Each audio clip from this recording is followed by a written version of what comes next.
At what point is it too much winning for the Raptors? Well, the way they've played lately and the way their defense looks right now, and the way their schedule looks, probably most importantly, they are going to keep winning. And we'll break down how they won this one in tonight's post-game show.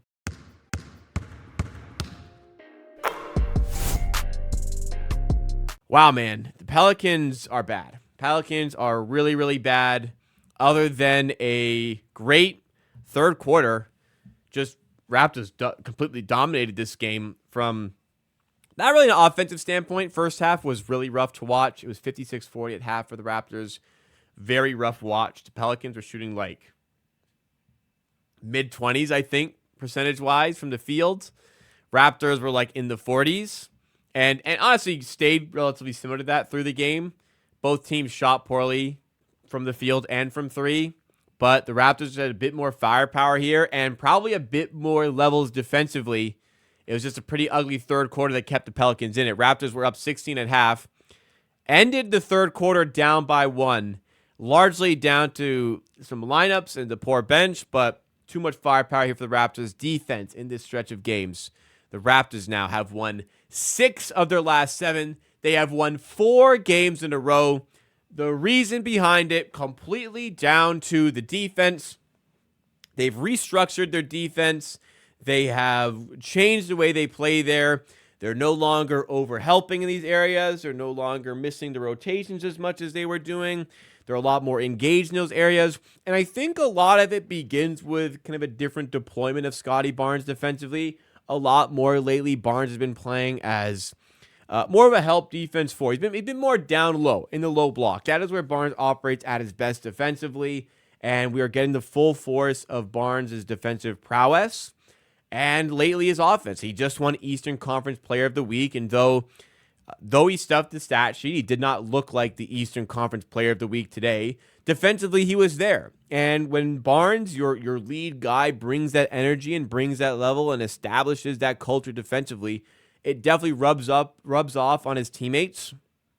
And it helps set the team in motion to win games. And they've won, like I said, 4 games in a row. Incredibly impressive to do so, no matter who the opponents are, considering where the Raptors were, especially. 6 of the last 7. Yeah, they are winning games. We'll question if they are winning too many games at this point, but I'll first of all just comment on the performance. The players, the coaches, they don't care about tanking. They're here to win games, and they did just that. A lot of players put up some good numbers here. Raptors starters were definitely cooking. Poeltl, 21 points, 14 rebounds, 5 assists, 10 of 15 shooting. Fantastic. 3 blocks go with it. Mitchell, I'll take that. 7 points, 4 assists. Yeah, we know how good a defender he is. If he can produce something on offense, that's great. Barrett, 17 points, 8 of 18 shooting. Solid night. Not super efficient, but good night. Grady Dick, 3 of 8, 10 points. Not bad at all. Boucher in 18 minutes gets 14 points, plus 18. I don't know what he has to do to get more minutes, but every time he plays, good things seem to happen. Really, the only bad stretches came with the Raptors when they had Brown, Robinson, Abaji, and Shed on the floor with Barnes. The 4+1 lineup there, it just got run over in the third quarter completely. Didn't set up well.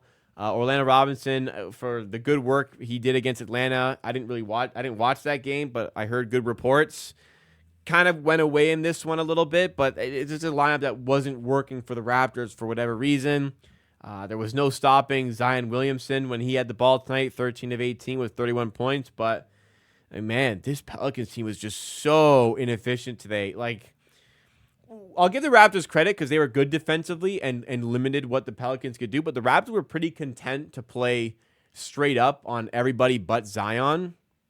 When Zion had it, they would send doubles, they would send triples, and even then he'd score. But everybody else, they were comfy to let ISO.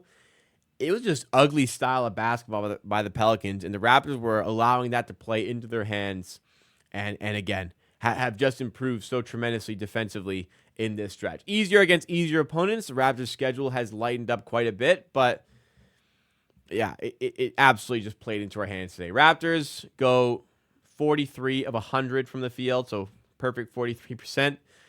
Pelicans go 39 of 89, 44%. Pretty ugly overall. Raptors just win the possession battle. 7 extra offensive rebounds. Same amount of turnovers. So the Raptors get the extra possessions here. Make the most of it. Like 27% shooting is nothing to write home about. Neither is 43% shooting from the field, but it's a defense.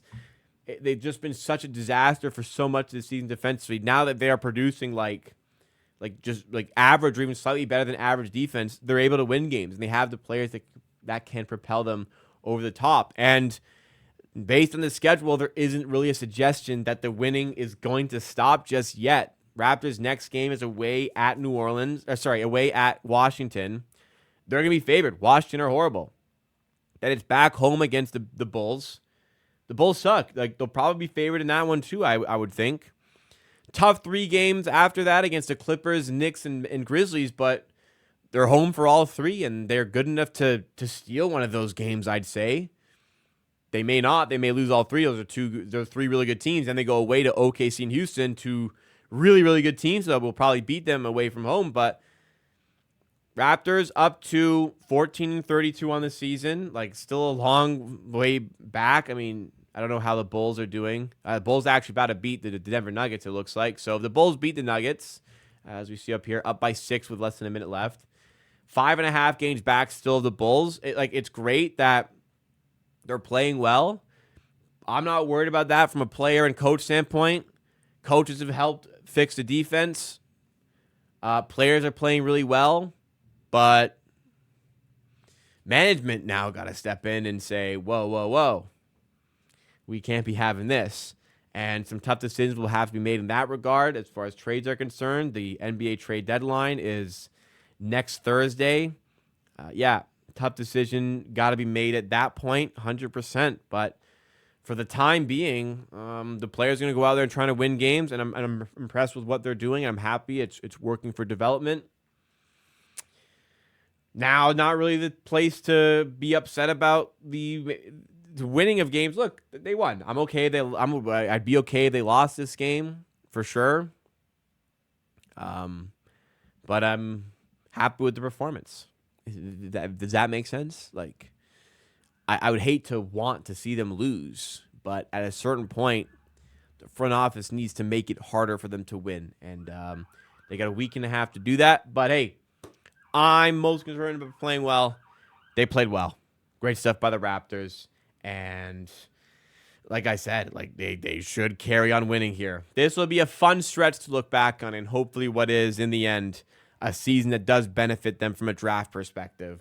It's just that tough decision at some point has got to be made. But yeah, I have no desire to make the play, and in the words of Masai Ujiri, playing for what? You know? Playing for what? Plain and simple.